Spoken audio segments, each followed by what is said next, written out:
John from Surf and Turf Roofing doing a digital analysis at 125 Simpson Avenue in Ocean City, New Jersey. All right, guys, so as I came up onto your roof, one of the first things I wanted to point out is the style of shingle you have. It's called a 3-tab. It's a composite style shingle comprised of a fiberglass mat, asphalt, and granules on top to protect from the UV, with a typical lifespan of 15 to 20 years. Now, as I came up onto the roof, one of the first things I noticed was, hey, you have a lot of shingles that are starting to blow off. See, I circled one out here with a nail head there, and then they're all starting to degrade and lose their granules, and the shingles are starting to be torn up. Now, what all these things are caused by is a lack of ventilation. I mean, you have an older, outdated style ridge vent. It's called cobra venting. If I run up here, you can see it's almost like a spongy, low profile type of material that doesn't allow enough heat to escape. Because, I mean, when you look today, like right now, it's reading 67 degrees outside, right? But watch what happens when I put it on your roof. It is reading 114.8 degrees. I mean, these shingles are on fire.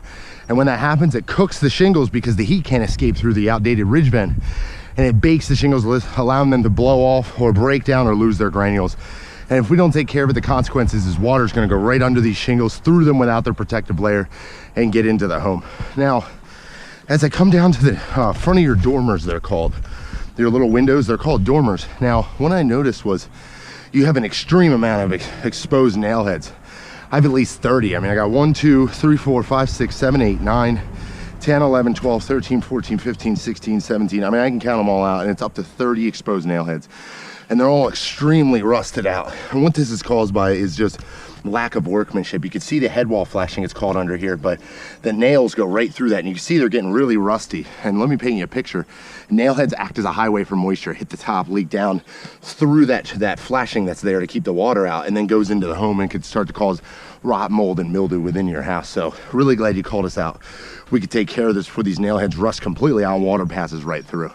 But my biggest concern is all of the algae. You can see I wrote it on the roof, algae, because of all that black streaking on this roof.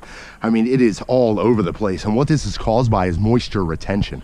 I mean, these shingles are an older shingle, and once they lose all those granules from that lack of ventilation, what happens is moisture passes through that protective layer and then holds into the shingles and causes it to turn dark. And then once it goes from algae, which is the first state, and then it turns into moss, which is what all these little pieces or lichens start to grow, and then it spreads across the roof like fire. And that tells me there's a lot of water under these shingles. So guys, I'm glad you called us out. So what I'm gonna do is I'm gonna get down, I'm gonna put a plan together for you guys, because in my professional opinion, looking at the condition and the age of this roof, we need to replace this roof before you start to incur thousands of dollars of interior damage. So I'm gonna get down, put a plan together, and we're gonna get this roof completely replaced.